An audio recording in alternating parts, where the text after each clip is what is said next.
आज का यह वाकया सुनकर आपके रोंगटे खड़े हो जाएंगे। कैसे एक रीछ ने नौजवान लड़की पर हमला कर दिया और रीछ की वजह से वह लड़की किसी को मुंह दिखाने के काबिल ना रही, और फिर कुछ महीने बाद लड़की के साथ जो हुआ, यह देखकर आप भी दंग रह जाएंगे।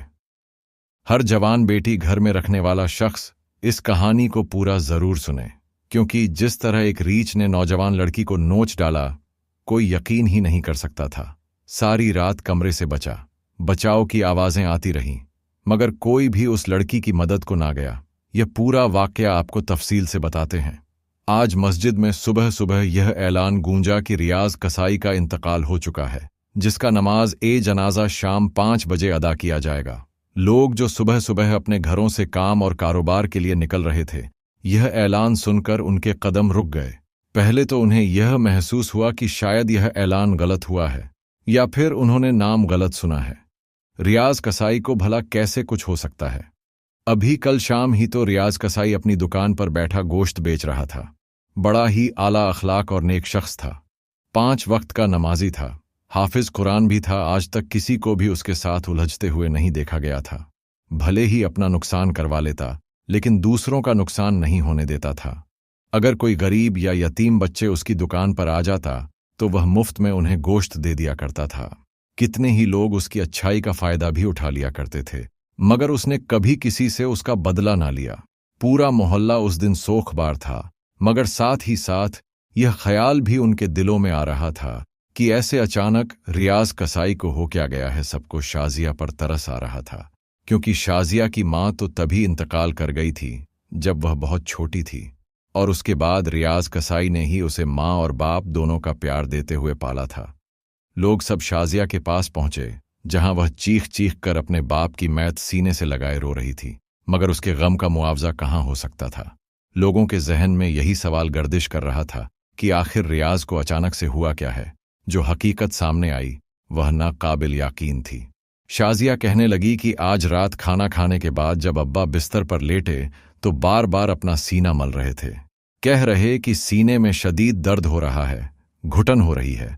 ऐसे लग रहा है जैसे किसी ने बहुत ही वजनी लोहे का टुकड़ा मेरे सीने पर रख दिया हो। मैंने उन्हें दबा दी तो वह सो गए, मगर आधी रात को अचानक मुझे उनके चिल्लाने की आवाज आई। जब मैं कमरे की रोशनी जलाकर अब्बू के पास गई तो उनका बिस्तर खून से लटपट हो चुका था। जब तक अंधेरा था, मुझे यूं महसूस हो रहा था जैसे उनके बिस्तर के करीब कोई इंतहा खूंखार जानवर मौजूद हो जो उन पर हमला कर चुका का हो। मगर रोशनी जलाते ही वहां पर कुछ नहीं था और मेरे अब्बू मर चुके थे। यह सुनकर लोग तशाश में मुब्तला हो गए। वाकई जिन लोगों ने रियाज कसाई को गुस्ल दिया था, उनका भी यही कहना था कि रियाज कसाई के जिस्म पर खर्च के और झक के निशान थे। ऐसे लग रहा था जैसे किसी दरिंदे ने बड़ी बेरहमी से रियाज कसाई के वजूद को नोचा हो। मगर यह तजसुसु तो तजसुसु ही रह गया, क्योंकि ना ही रियाज ने घर में कुत्ता पाल रखा था, ना ही बिल्ली, और ना ही उसे जानवर पालने का कोई खास शौक था। जो भी हुआ था, बहरहाल उस वक्त लोगों ने जैसे ही रियाज कसाई को गुस्ल कफन देकर दफनाने के लिए जनाजा उठाया और कलिमाए शहादत पढ़ने लगे, किन उसी वक्त दहाड़े मारता रोता धोता रियाज कसाई का बड़ा भाई नादिर अपनी बीवी और बेटे समेत घर में दाखिल हुआ। अपना सिर पीटता हुआ आकर अपने भाई के जनाजे से लिपट गया। फूट फूट कर कहने लगा, मेरा भाई तो कहाँ चला गया है? खुदा के वास्ते एक बार आंखें खोलकर मुझे देख ले, मैं तुझसे मिलने आया हूं।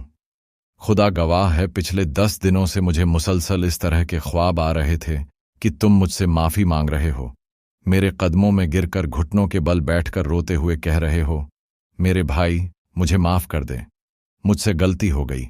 और मैं तुझे अपने घुटनों से उठाकर अपने सीने से लगा रहा हूं। मैं तो इसी इंतजार में था कि शायद तेरी तरफ से कोई कॉल आएगी, लेकिन देखो, कॉल आई भी तो क्या कि तू हमें छोड़कर जा चुका है। बड़ा भाई रोते हुए रियाज कसाई को अपने सीने से लगाकर बेइंतहा रो रहा था। यह आंसू सच्चे थे या फिर मगरमच्छ के आंसू थे, आस पड़ोस के लोग तो ना जान सके, मगर सामने बैठी शाजिया खूब जान चुकी थी। उस वक्त उसके बाप की मयत उसके सामने पड़ी थी, इसलिए वह कुछ कर नहीं सकी। कुछ देर वहां पर नादिर रोता रहा, लेकिन जनाजे का वक्त हो चुका था, इसीलिए लोग जनाजा उठाकर वहां से जाने लगे। मगर शाह बार बार रोते हुए कह रही थी, मेरे अब्बू को कहीं मत लेकर जाएं, आप सबको खुदा का वास्ता है, मेरे अब्बू को यही। ये सो रहे हैं, अभी उठ जाएंगे। शाजिया की ताई और मोहल्ले की औरतों ने उसे पकड़कर दिलासा दिया और यूं रियाज कसाई को मनो मिट्टी तले दफना दिया गया। कई लोगों के जहन में यह सवाल गर्दिश कर रहे थे कि आखिर ऐसे अचानक यह सब कैसे हो गया। रियाज कसाई तो अपने अगले जहान पहुंच चुका था, लेकिन लोग यही सोचकर परेशान थे कि शाजिया जो एक जवान लड़की है आखिर कहाँ जाएगी। लेकिन फिर जब नादिर और उसकी बीवी को देखा तो लोगों को यह तसल्ली हो गई कि ताया है, लड़की को संभाल लेगा। धीरे धीरे सभी लोग अपने अपने घरों को जाने लगे। रात को मर्दों की बैठक लगी हुई थी। नादिर सबके सामने अभी भी रोता हुआ आंसू बहा रहा था, बचपन की यादें ताज़ा करते हुए रो रो कर लोगों को अपने साथ रुलाने पर मजबूर कर रहा था। तभी एक शख्स ने फिर से पूछा, रियाज पर आखिर किस चीज ने हमला किया? मुझे तो यह कुछ और ही मामला लगता है। ऐसे लगता है जैसे रियाज भाई पर किसी ने कोई जानवर छोड़ दिया हो, या फिर उन पर किसी तरह का आंसी था जिसने रियाज की यह हालत कर दी, वरना वह तो अच्छे भले इंसान थे। यह सुनकर नादिर फौरन अपना रुख फिरने लगा और बात बदलते हुए कहने लगा, नहीं, ऐसा कुछ भी नहीं है। मेरा भाई बड़ा ही नेक शख्स था, शायद उसे कोई बीमारी थी। मैं जानता हूं कि रियाज को बचपन से ही सफेद खून की कमी थी। अक्सर जब उसे सफेद खून की कमी हो जाती थी तो उसका जिस्म यूं ही फटने लगता था और खून निकलने लगता था। जब तक रियाज की खून की कमी पूरी ना हो जाती वह ऐसी ही हालत में रहता था। लोग जैसे तैसे यह बात मानकर वहां से जा चुके थे, जबकि सबके जाते ही नादिर ने अपनी भतीजी शाजिया को अपने सीने से लगा लिया और कहने लगा, बेटा, फिक्र मत करो, तुम खुद को अकेला मत समझना। तुम्हारा ये ताया बिल्कुल तुम्हारे अब्बू की तरह तुम्हें पालेगा, तुम्हारे साथ रहेगा और तुम्हें अकेलापन महसूस नहीं होने देगा। शाजिया उस वक्त पहले तो अपने ताया के बारे में बदगुमान थी, लेकिन जब उसने अपने ताया को यूं रोते देखा तो धीरे धीरे उसे भी एहसास होने लगा कि शायद 5 साल अपने छोटे भाई रियाज से दूर रहने की वजह से ताया को भी कुछ अकल आ चुकी है और वह सुधर चुके हैं। शाजिया ने उनके साथ उनके घर जाने से साफ इनकार कर दिया, जबकि कुछ रोज बाद जब ताया वापस अपने घर गए और अपना सामान उठाकर ले आए ताकि हमेशा हमेशा के लिए शाजिया के घर में शिफ्ट हो सके, शाजिया को इस पर भी कोई एतराज नहीं था, क्योंकि रियाज कसाई ने कसाई की दुकान से अच्छा खासा पैसा कमा रखा था। घर भी ऐसा था जिसमें किसी चीज की कोई कमी नहीं थी। हर जरूरत की चीज उस घर में मौजूद थी। और फिर शाम को जब उसके ताया बाकी का सामान लेकर आए तो शाजिया की चीख निकल गई। वह आंगन में बैठी हुई थी जब उसके चाचा हाथ में जंजीर पकड़े एक स्याह रंग के रीछ को घर के अंदर ले आए। कहाँ शाजिया, जो दुबली पतली कमजोर सी लड़की थी, और कहाँ यह रीछ? वह इतना बड़ा था कि अगर अपने अगले पैरों पर खड़ा होता तो चाह फट से भी ऊपर का लगता। बेहद खौफनाक उसकी लाल लाल आंखें शाजिया को किसी दरिंदे की तरह लग रही थी। जैसे ही रीछ घर में दाखिल हुआ, शाजिया चिल्लाई। शाजिया को चिल्लाते देख वह रीछ भी गरजा और अपनी जंजीर छुड़ाने के अंदाज में फौरन शाजिया की तरफ छप शाजिया चिल्लाते हुए फौरन ताई के पीछे छुप गई और रोते हुए कहने लगी, यह क्या है? इतना भयानक जानवर, आप इसे घर में क्यों लेकर आए हैं? मुझे इससे खौफ आ रहा है। उस रात जब मेरे अब्बू का इंतकाल हुआ था तो उनके कमरे से मुझे ऐसी भयानक गरने की आवाजें सुनाई दी थीं जैसे इसी रीछ की हो। शाजिया रोते हुए वह मंजर याद करके कहने लगी, जबकि ताई उसे सीने से लगाकर कहने लगी, अरे बेटा, कैसी बातें कर रही हो? तुम्हारे ताया और हम अब हमेशा हमेशा के लिए यहां पर शिफ्ट हो चुके हैं। तुम्हारे ताया शहर में रहकर इस रीछ का कतब दिखाया करते थे और यही हमारा जरिया ए माश है। अब हम अगर हमेशा हमेशा के लिए तुम्हारे पास शिफ्ट हो रहे हैं तो इस रीछ को ऐसे तो नहीं छोड़ सकते। घर के कोने में रीछ को बांध दिया गया, जो बार बार घरा हुए शाजिया की तरफ आने की कोशिश कर रहा था, जबकि शाजिया सिकुड़ कर बैठी खौफ से उस रीछ को देख रही थी। उसे यूं घबराया हुआ देख नादिर चाचा कहने लगे, अरे तुम्हें अगर इस रीछ से इतना ही खौफ आता है तो फिक्र मत करो, मैं इस रीछ को बहुत जल्द सौदा करके बेच दूंगा।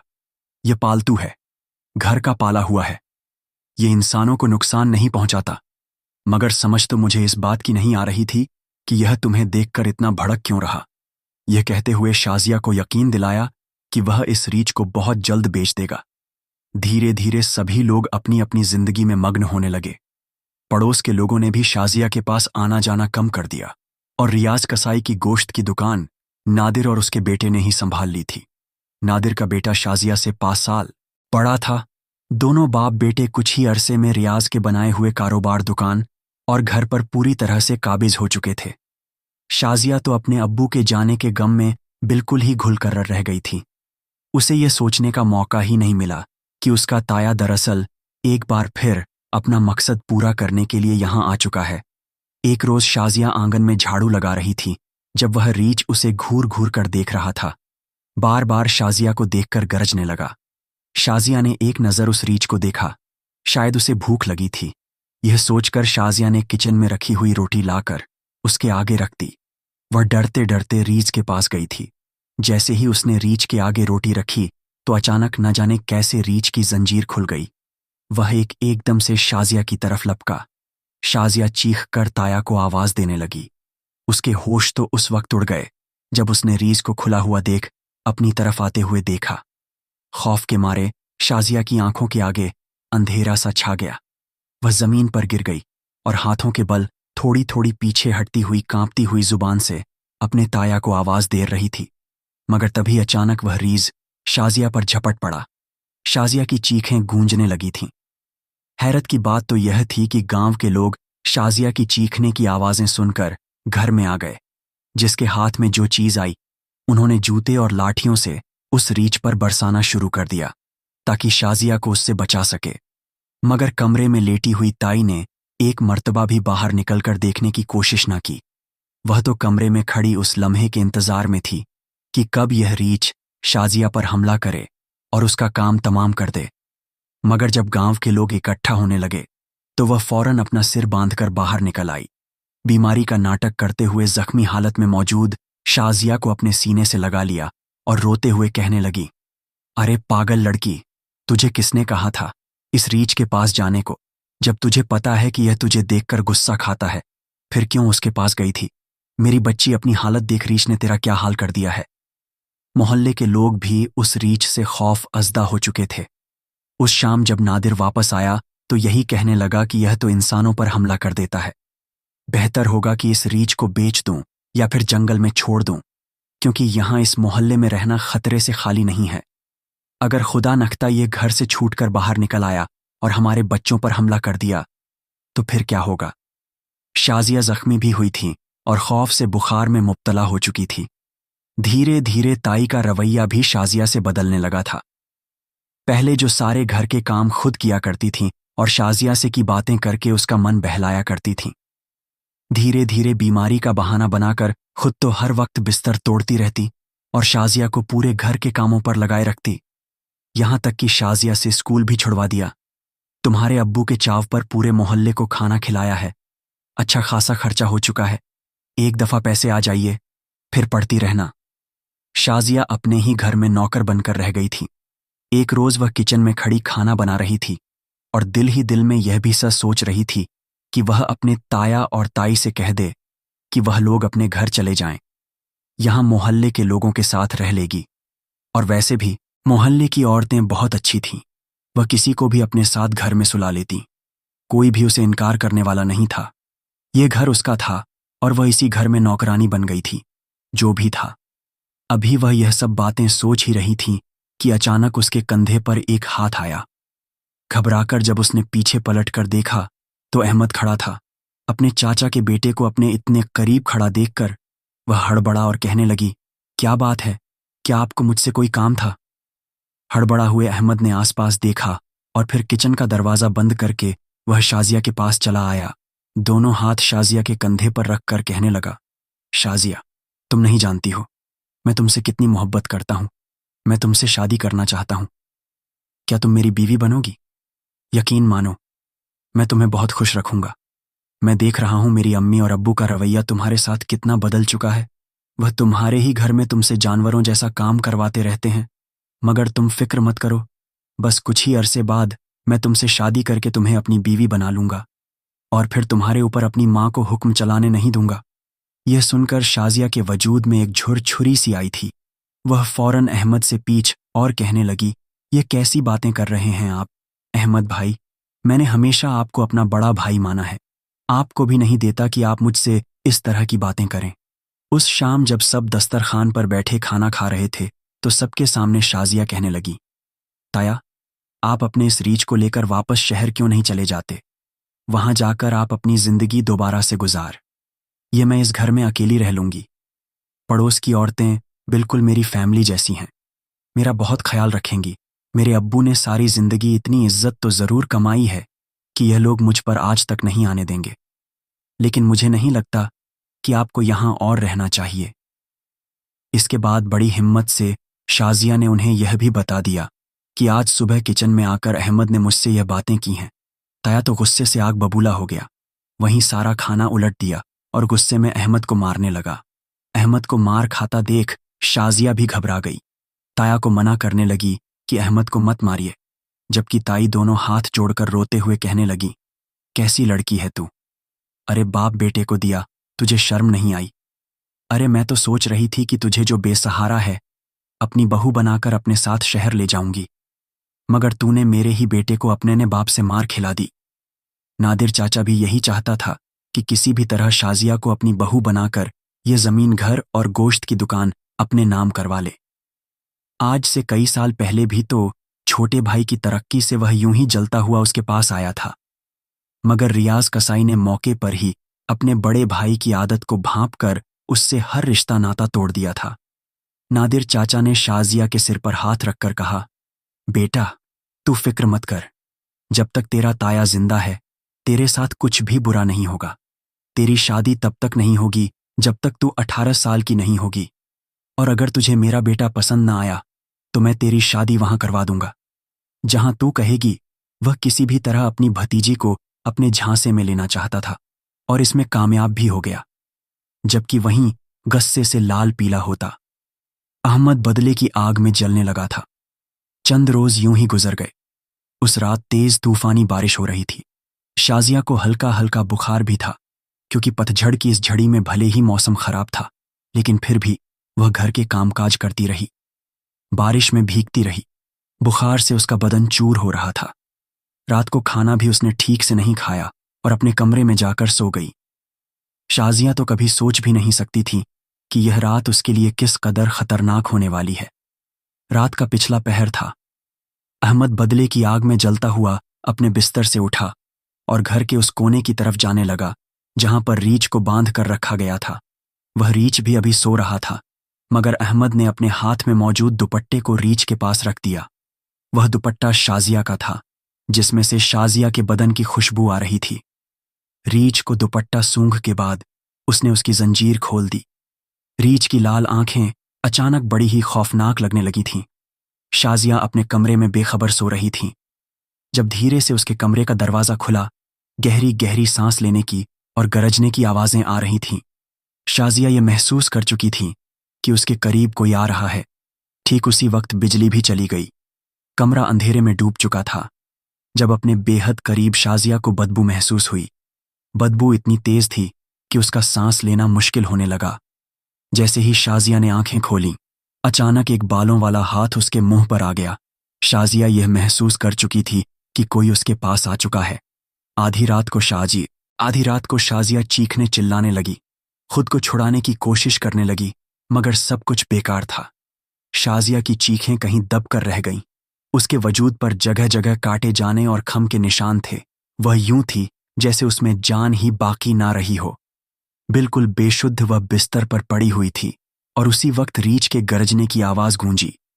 रीछ इस कदर बुलंद आवाज में चिल्लाया था कि आस पड़ोस के लोग भी एक पल को घबरा आकर उठ बैठे।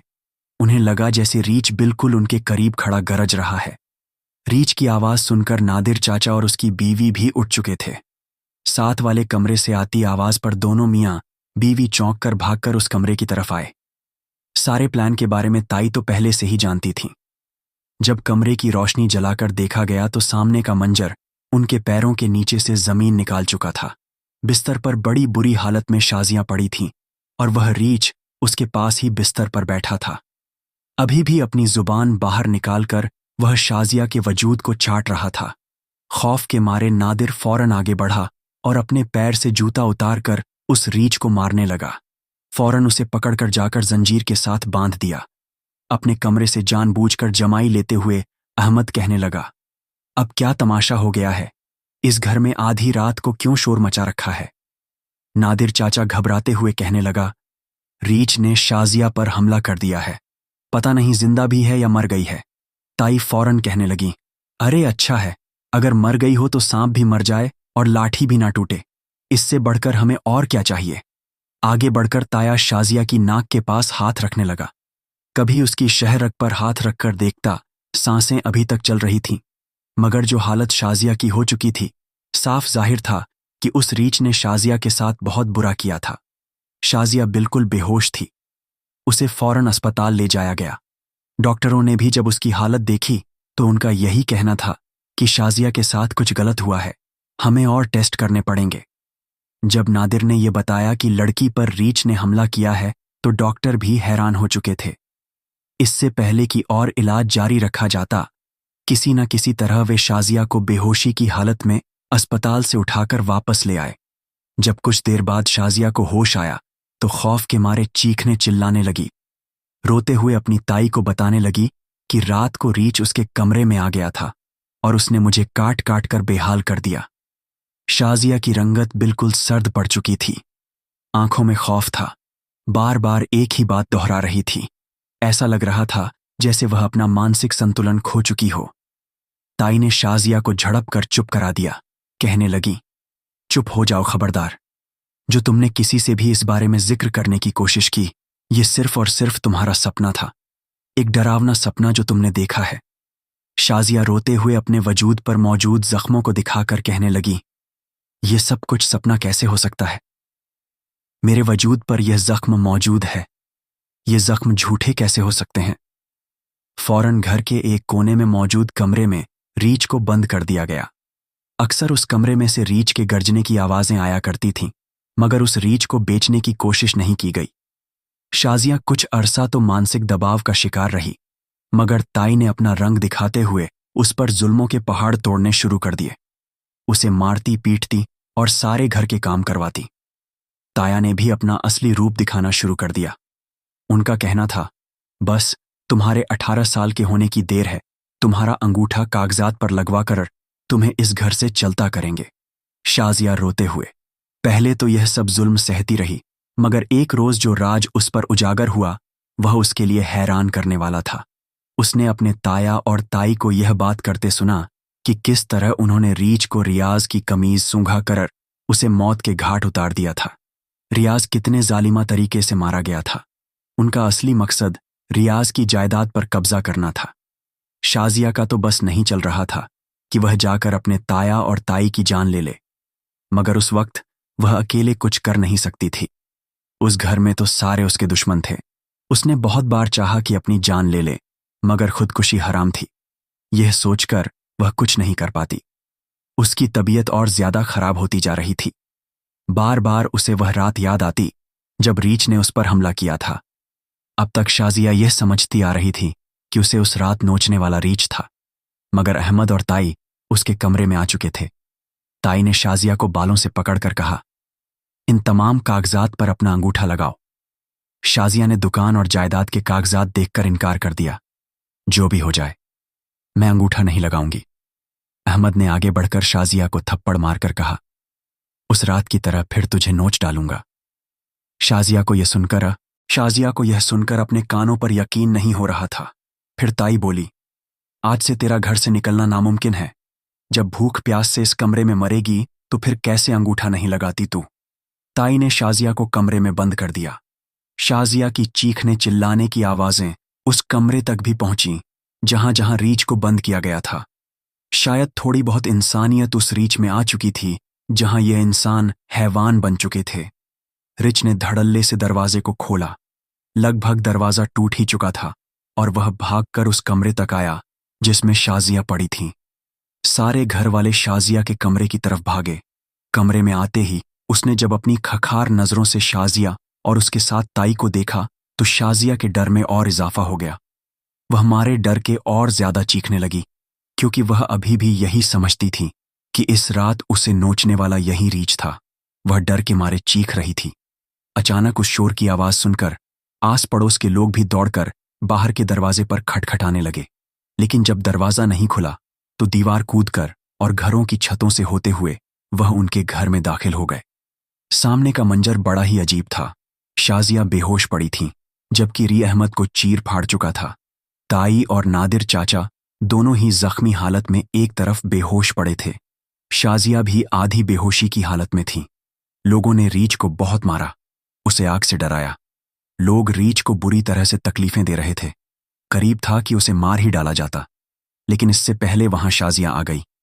उसने सब लोगों को उस रीछ से दूर रहने को कहा और कहा, भले ही यह एक जंगली जानवर है, लेकिन इसे मत मारो।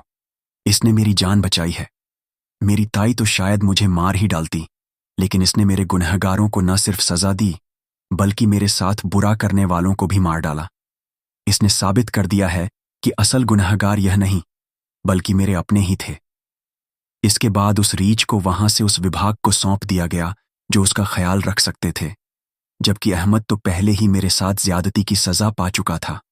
ताया अब्बू और ताई को जब होश आया और उन्हें यह खबर मिली कि उनका जवान बेटा अपने करतूतों की वजह से मारा जा चुका है, तो दोनों इस सदमे को बर्दाश्त नहीं कर सके। रोते हुए लोगों के ने अपना जुर्म कबूल कर लिया कि हाँ, हम लालच में अंधे हो गए थे और जिस बेटे के लिए गैर कानूनी जायदाद हासिल करना चाहते थे वही इस दुनिया में नहीं रहा। इसके बाद वह दोनों मियाँ बीवी अपने बेटे के गम में पागल होकर सड़कों पर भीख मांगने लगे। पड़ोस के खानदान ने शाजिया की किफा की जिम्मेदारी उठा ली। वक्त गुजरता गया। शाजिया ने जैसे ही जवानी की दहलीज पर कदम रखा, उसकी शादी एक अच्छे खानदान में हो गई। पूरे गांव ने उसे बिल्कुल अपनी बेटी समझकर रुखसत किया और आज वह अपने शौहर के साथ खुश है। मांझी में जो कुछ शाजिया के साथ हुआ वह कभी भी भूल नहीं सकती, लेकिन उसे यह इत्मीनान था कि उसके और उसके वालिद के साथ गलत करने वाले अपने अंजाम को पहुंच चुके हैं। इस कहानी को पेश करने का मकसद यह था कि कुछ लोग यह समझते हैं कि वह ताकतवर हैं और वह किसी की जिंदगी को भी अजीर बना सकते हैं। याद रखो कि सबसे ताकतवर जात रब की है। इसलिए तुम लोग जो भी कर लो, अगर अल्लाह अला किसी के साथ है तो तुम्हारी की हुई साजिशें तुम्हारे ही मुंह पर मार दी जाएंगी। कमेंट बॉक्स में अपनी राय का इजहार जरूर कीजिएगा। मिलते हैं अगली वीडियो में। तब तक अल्लाह हाफिज।